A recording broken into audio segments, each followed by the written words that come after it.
It's the most wonderful time of the year over here at Mariner Mojo. It is time for Joe and I's off-season plan.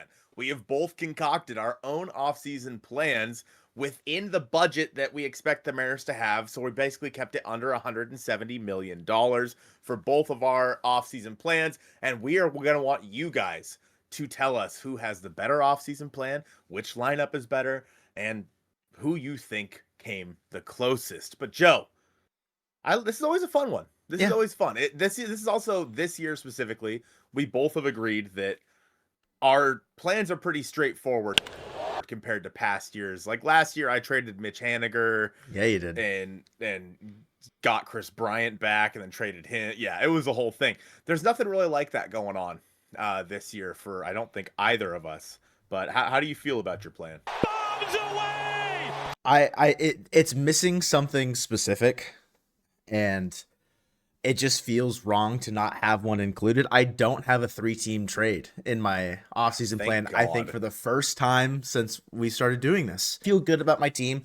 I had a goal in mind going into thinking about what I wanted to do, and I think I exited the offseason in this theoretical with that goal achieved, more or less. So we'll see whose lineup or team or overall roster ends up in the better position, to you guys.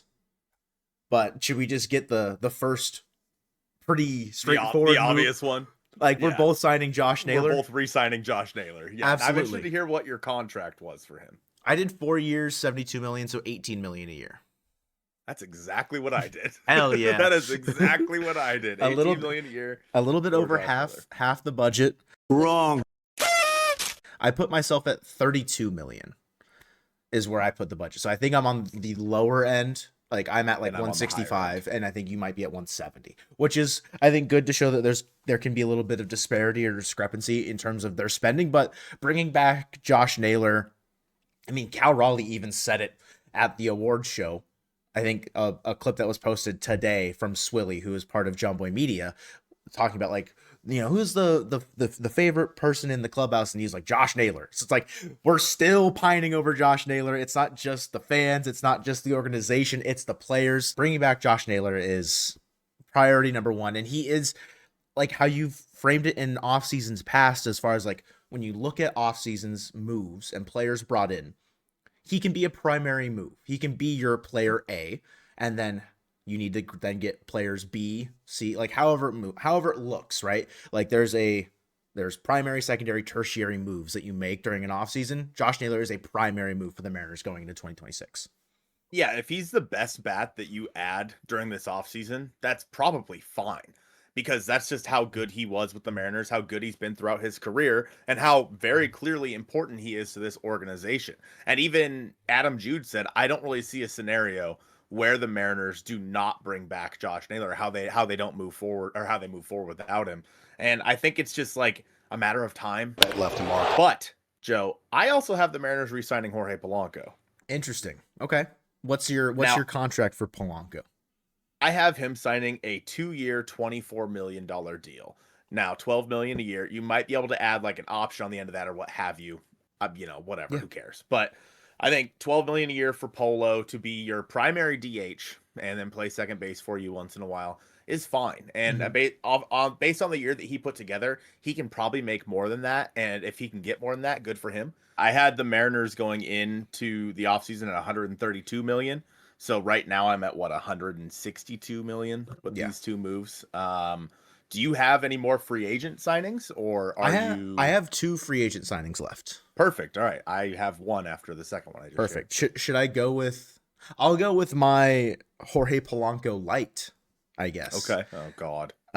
It's not Willie Castro, despite everything that I said on the recent live stream, that, the top 50 free agent predictions that we did with the chat. I said Willie Castro's a Mariner. I went elsewhere. A guy that I think a lot of Colby Patno of the Locked On Mariners podcast has talked about. I think he has talked about wanting to trade for him in years past, but unfortunately he played for a team that does not trade for the Mariners. Now a free agent, known Barry Bonds against the Mariners, Luis Rengifo will be a Seattle Mariner in 2026. I'm signing him to a 2-year, $12 million contract. Castro's prediction from trade rumors is 2 years, 14. So I just went a little bit less for Rengifo, 2 years, 12. He can play second base. He can play third base. He played a little bit of the outfield last year. He is just Willie Castro light. And in his best years, he often had an OPS of over 900 against left-handed batters. And he is my left-handed platoon for Cole Young. Like, he against left-handed pitching, he will be playing second base for me. He can also play third base against right-handers if Ben Williamson does not figure it out. But also that spot is kind of just like a bench role and someone that can kind of move around. And if we don't have to face Luis Rengifo, say 20 at-bats a year, give or take, I'm okay with bringing him on, as he's one of your first guys off the bench, but I think he can play a significant role for the Mariners. He had a down year in 2025 compared to his 2022 through 2024 stretch, where each year he posted an OPS of over 850 against left-handers. Last year was not that case. His splits are, you don't really want to play him against right-handed pitching. It's a split that you don't really want to entertain, but he will survive at the plate against right-handed pitching if need be, and that's where you're taking a pretty significant dip in terms of production, and I think expected production between Polanco and Rengifo, and I think that's where I'm getting him at half the cost as well. So yeah, I think that's a fine move. He almost is kind of like a Dylan Moore replacement, in my opinion. You can move him around the infield a little bit. Mm-hmm. And, he's going to be kind of a platoon guy who may not see the most playing time, but is still going to be someone that can be a good role player for you. My last free agent addition, and then I have 3 trades. My last free agent prediction is the Mariners sign Emilio Pagan to a 2-year, $16 million deal, $8 million a year. And I think that Pagan, obviously he came up with the Mariners and was traded and blah, blah, blah. Pagan is a guy that I've always really, really liked. And I was looking down the list of free agents. I'm like, oh, they should go sign Pete Fairbanks. I'm like, hey, he's going to want to close. Yeah. You know what I mean? And I was like, oh, he's going to want to close. And these guys just aren't going to get the opportunity to close. Emilio Pagan, in my opinion, is not a closer. He is a setup guy, a leverage arm. And I would have him, slotting in kind of around the Bizardo area of that bullpen. And I think that one of the biggest needs for the Mariners this offseason is to add to the bullpen. And I think Pagan would be a really good start to that. You simply just signed the wrong Reds free agent reliever. You didn't sign Brent Suter for 1 year, $2 million, right? 1 year's $2 million for Brent Suter. He's a hard hit EV neutralizer, a merchant of that, if you will, aka not a 4-pitch mix guy like Caleb Bergson, just a 2-pitch mix guy, fastball sinker at this point for Suter. His changeup has since gone by the wayside because he left Colorado. It was really good in Colorado, but the way the air played in Cincinnati didn't necessarily help his changeup out too much. But again, this is my desire to get Brent Suter in a Mariners uniform, and it's only for $2 million. This could be a minor league deal for all things considered, with an invite to spring training, and he'll make $1.5 million if he makes the roster, kind of a situation similar to maybe the Randy Dobnak signing that the Mariners have already done. But I wanted to include him in my actual plan just because I am, if he signs, I'm getting a Suter jersey at this point. I don't care. It's all for the bit and it's all for fun. 1 year's $2 million. They declined his player option, I think, for team option for 2.5. So he's not gonna get more than that in this market. And that puts me at $20 million total, $26 million total spent on the offseason with the free agents of Naylor, Suter, and Rengifo. He adds a lefty arm to the pen, and I think the Mariners need another lefty in the bullpen to back up Gabe Spire. Although Gabe Spire is going to be used against righties and lefties, I really think that having guys in the pen that you just want to turn to towards lefties is not necessarily a bad thing. And for Suter, if he doesn't work out, oh well, you only wasted it's $2 million that you wasted. I'm fine with it, and it's someone that I'm really excited about being in a Mariners uniform. So I signed the correct Reds reliever, Brent Suter, not Emilio Pagan, which I think Pagan makes a lot of sense, though. You've got 3 trades that you need to get out here. Yes, I am trading Luis Castillo. You have to. And you mentioned that the Mariners need to add a left-handed pitcher, and I agree with that. How about one they know really well from the playoffs and Brendan Little with the Toronto Blue Jays? You trade Luis Castillo to the Blue Jays for Brendan Little and Fernando Perez, who's a right-handed pitcher, their number 17 prospect. I really wanted to go Ricky Tiedemann here. That's who I had originally. I'm like, they would never do that.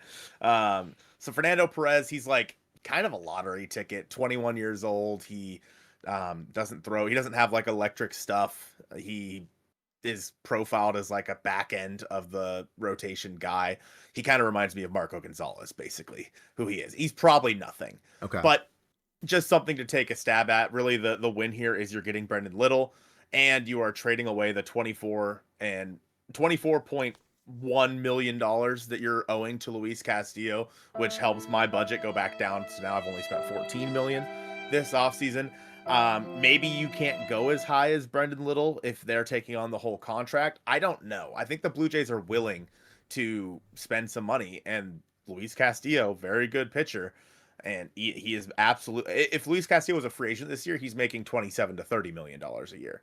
So yeah, that's a bargain for them, in my opinion. And I think that giving up Brendan Little with all of the arms they have back there, they'd be okay with that, especially if they're planning. I mean, it sounds like they're looking at the highest leverage bullpen arms. They're all like Edwin Diaz, for example, and they already have Jeff Hoffman, etc. I think they'd be okay giving up Brendan Little. So it's just to clear semantics, just Castillo going to Toronto. You're getting back Brendan Little and that pitcher that Fernando Perez. Perez. I almost said Jose Perez. I'm like, that's not right. That's not the name that you just said. Question, do you think the Mariners lose that trade? Yes. Like it's a losing trade in the sense of value for 2026 because what you're getting is money freed up by trading Castillo. Obviously, this has to happen after his no trade clause lifts at the beginning of the year, so this won't happen until at least January 1st. But I think Little's a good arm to get. Where would you slot him in the bullpen?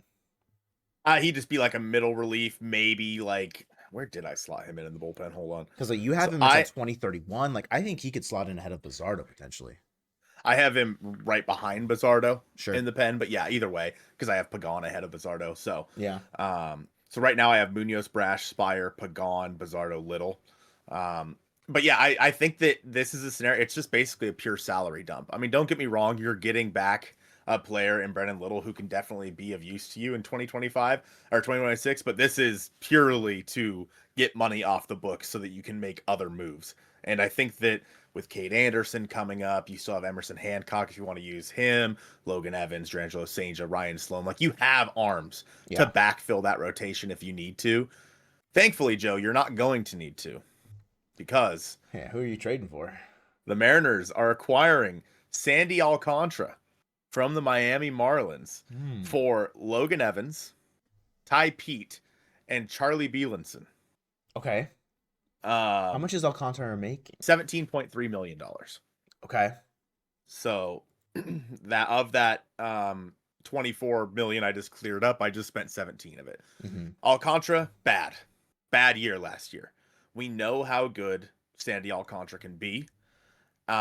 He was, a perennial Cy Young contender before he got injured. Had a rough couple of years. I think that the Marlins would be more than willing to move off of him and open up a little bit of payroll if they want to, because it's kind of a sunk cost to have Alcantara on your team right now if you're the Marlins. And as the Mariners, if he's your fifth starter and he puts up like a 4 ERA, so be it. But if he can get back to what he was a few years ago, that is a hell of a deal for a potential Cy Young candidate in Sandy Alcantara. Now, you don't know what version of him you're going to get. His arm may be cooked for all I know. But I think that that's a guy that makes a lot of sense, and someone the Mariners would definitely like to go out there and say, hey, just throw this one pitch more, and you're going to be effective again, like they do with a lot of their guys. And I think that that's a move. Now, I do feel like this could be a bit of an overpay by the Mariners because they're taking on that entire contract.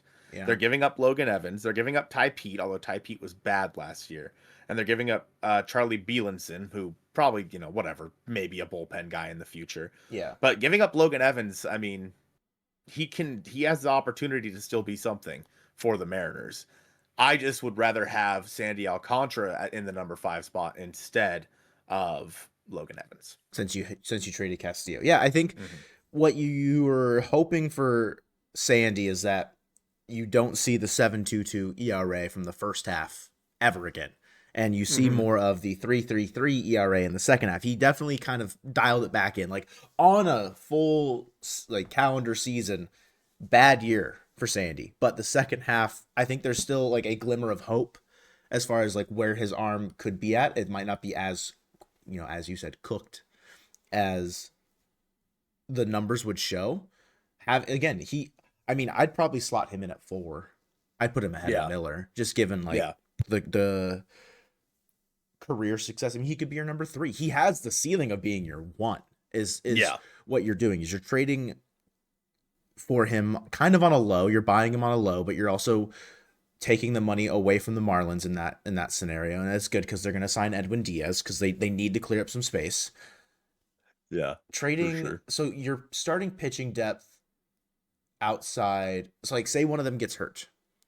Where are we at with the depth? Because you traded Castillo, you traded Evans. Are you calling upon just like, are you moving Hancock out of the pen, or you have a Hancock back in a like rotation spot, or should we wait? Should we wait on that because you have one more trade? I do have one more trade. We don't need to wait on it. Okay. Hancock is the guy that I would probably slot in that situation. And then at what point is, Drangelo St. and Kate Anderson, when are they going to be ready? It depends on when the injury is, of course. And the what if game makes it difficult. But like, assuming that, let's say at the start of the year, like someone gets hurt, like George gets hurt in spring training, like he did last year. I think you just go to Hancock for the time being, if you have to in that situation, and then wait either for George to get healthy or for Senja or Kate Anderson to be ready to go. And that's a situation where we saw what Trey Savage did this year with the Blue Jays. Obviously, that's kind of more of a flash in the pan or as out of nowhere sort of thing. Whereas Kate Anderson, we can't guarantee he's going to come up and be Trey Savage after like 5 games in the minor leagues. But yeah, it's a situation where I'm willing to take that risk. If someone gets hurt, and let's be honest, someone's probably going to get hurt. That's just the way baseball works. It could be Sandy. It could be Sandy, and this is all a moot point. But yeah, I think it's an interesting situation. Again, Ty Pete, you're lower I love on the him. guy.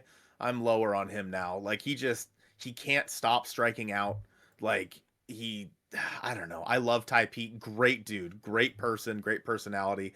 I don't know if it's in the cards for him in Seattle, especially with the way that the team is currently constructed. Yeah, I mean, back-to-back years maybe out 162 times in a minor league season. Like, strikeout rate's just through the roof, and a good athlete, good tools. It's just maybe a change of scenery in the minor leagues could help him cut down on the strikeout rate. And then Bielenson, like he's a guy that I think is in the conversation for like a Cleveland, Rough Corn, like Wraith, Michael Hobbs, like guys that are not on the 40-man that probably could be added and see bullpen innings in 2026. Should I give you my trade? One and only trade? Yes, I would like to hear your one and only trade. My one and only trade. The Mariners are acquiring 2 major leaguers in this trade and a minor leaguer, but I will start with what is being sent to the Cincinnati Reds. So outfielder Luke Raley, infielder Leo Rivas, catcher Josh Caron, number 16 in the Mariners system, right-handed pitcher Gregory Santos, and right-handed pitcher Ryan Hawks. He was in Everett. He's going to be 25 this year. He's going to be in Double-A. He's in the fall league, right? I don't know if he was in the fall league or not, but depth arm could be a random kind of starter if he does figure it out in Cincinnati.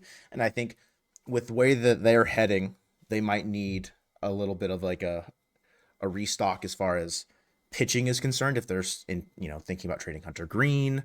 So I think Hawks, it's nothing special, but I'm giving up major league guys in Raley and Rivas and Santos in order to acquire, this is not an important player, but one that I thought was funny. First baseman Jack Moss. He has played in 142 games in the minor leagues and has not hit a home run.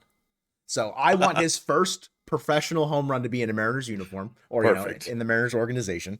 I just wanted first base depth, and I don't think that the Reds would mind parting with it. We're also getting left-hander out of the bullpen, the second right reliever out of Cincinnati, opposed to Emilio Pagan. We're getting Sam Mole, Acquired by the Okay. Reds in the 2023 deadline, was absolutely lights out for the Reds after being acquired from the Athletics. Posted like a 6.45 ERA plus. High strikeout rate lefty, had a bad year last year. You're trading for him like on a low. The Reds are kind of retooling their pen. And I think getting Gregory Santos back for them, it's a major league arm that they can throw in there right now. And the player that is the biggest aspect of this is you're getting TJ Friedl to play right field for you every day, or most every day. Okay.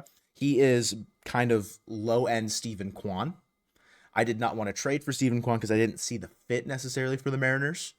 So you're getting a right fielder, or he's a center fielder mainly, but a right fielder that is going to play for you against right-handers every day. And he actually has not reverse splits, but he has a 770 OPS versus lefties in his career and a 754 OPS versus righties. And he has a career, and in 2025, he had a 364 on base. He is going to be your leadoff hitter for the Mariners in 2026. My goal going into the offseason plan was to find a bona fide leadoff hitter that I felt could be at the top of the order, someone who doesn't strike out a lot, someone who makes good contact. He's not the, I think, current MLB standard. He's not like, Steven Kwan would have been better, but he would have been more expensive. Full stop. Like, TJ Friedl is a guy that he consistently has put up like 2 WAR every single year that he's healthy. His best year in 2023, we had a 117 OPS plus. He put up almost 4 wins. It was almost a 2020 season for him. The Reds are in a weird position where they need to stay competitive, and getting Rayleigh, he can play center field for you if need be. But I, in my heart of hearts, have them moving Ellie De La Cruz to center field next year. And that's why I'm giving them Leo Rivas to play the infield for them. Someone that's major league ready, was in the Reds organization before coming to Seattle. And that only adds $6 million to your payroll. And that's my $32 million spent. Sam Moll, high strikeout guy, like I said, adds another lefty. Both neutralize lefties like crazy. And so I added 2 lefties to the pen because Spire is going to be used no matter what in any scenario. Yeah, the Mariners definitely need to add at least 1, if not 2, like you mentioned, left-handed pitchers to that bullpen, because you're right. Spire can't do it all. He can't be like the left neutralizer while also being a high leverage guy. It just doesn't work like that. I think that adding Sam Moll on a low is a good shout, especially with his strikeout rate. They're not gonna, they're not sexy picks, but they're guys that are gonna get the job done, which is exactly what you need. You don't need, and the Mariners bullpen has always been built on guys that get the job done. It's never been built on, the Mariano Rivera's of the world. It's been built on, hey, we got this guy, we cleaned him up, and now he has a 125 ERA plus this year. So I think that makes a lot of sense. TJ Friedl's an interesting one, someone that didn't even cross my mind. I am interested, before I give you my final trade, since that's your everyday outfield, what is happening with Victor or Dom Canzone? Are they just... It's kind of like a rotating door of like Friedl can be your starter against lefties. He doesn't have to be. Like in my proposed lineup, I have Robles playing in right field and then Friedl on the bench. Like I don't, it's similar to, it's kind of just elevating the Rayleigh position, I think, to Friedl, and Dom is DHing a decent amount. And I think him being able to focus on DHing could help stabilize his offensive approach. It's very small sample size, but he had an OPS of like 1,500 while DHing, but it was in like 22 plate appearances last year. But if there's one thing that I think that would help Dominic Canzone be able to hold on to whatever offensive success he found last year, is to try and focus on one aspect of the game and not have to worry about playing defense. And that one thing that I want him to focus on is hitting. His defense, I don't care. Like, he has a good arm. Yes, it doesn't look pretty in the outfield, but his defensive numbers actually aren't terrible. He has a really strong arm, and his outs above average is usually neutral, if anything. It just doesn't ever look pretty. But I would rather TJ Friedl out there patrolling the right field spot. Yeah, I think that having the 5 outfielders, I also have 5 outfielders on my roster. Obviously 2 of which on the bench. That's how that works. But I also am adding a player. You got your Brent Suter out of the way. Yeah. I'm getting my Brendan Donovan out of the way. All right. Oh, you're bringing him in. bringing in Brendan Donovan for the third year in a row. And the Mariners are sending Cole Young and Michael Morales to the Cardinals in this deal. Cole Young obviously being the big fish there. We've talked about it plenty of times that basically Brendan Donovan is what you hope Cole Young can be. It's a bummer to lose Cole Young. It absolutely is, but Donovan would be your everyday second baseman with his noodle arm, and you could put him in the outfield if you absolutely have to. The positional versatility with Brendan Donovan, I think, is something that I found pretty intriguing. I mean, you can try to put him at third base. I don't know if he can throw the ball across the diamond, but you can try. And it's a guy that I have as your leadoff hitter. I have him at the top of the order every single day, and Polanco as your DH. And if you need, I mean, both Polanco and Brendan Donovan have had some injury history. If you need to give one of them a DH day or whatever, then the other one just slots in at second base. I did not feel comfortable because I'm already running Ben Williamson out at third base. I did not feel comfortable running him and Cole Young both out on a championship caliber roster. Sure. Where you can have those two black holes if thing, how Cole played in the last month or so that he played, Williamson not being able to lift the ball. So I wanted to make sure that I solidified that second base spot in that situation. It adds $5.75 million to the payroll, bringing the grand total to $169 million spent on the offseason. So under that 170. So your lineup is Donovan, Cal, Julio, Naylor, Randy. Is it Dom batting six? Polo. Polo batting six, then Dom 7? Then Dom, yep. Okay. And then Williamson and JP. And then Williamson, JP. Okay. Mine is Friedl, Cal, Julio, Naylor, Randy, Dom, Williamson, Young, and JP.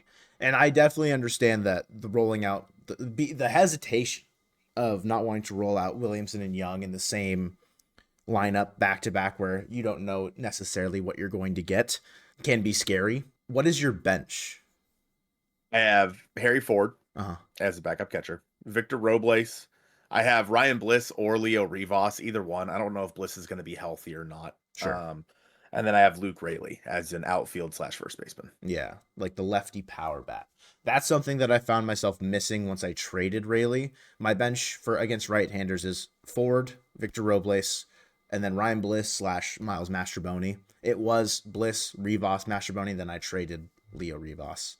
I originally had traded Jared Sundstrom to Cincinnati, but I decided that I'm playing in the mind where De La Cruz is going to be moved to the outfield, similar to O'Neill Cruz was, and it's something that the Reds have thought about doing. So it's not out of nowhere.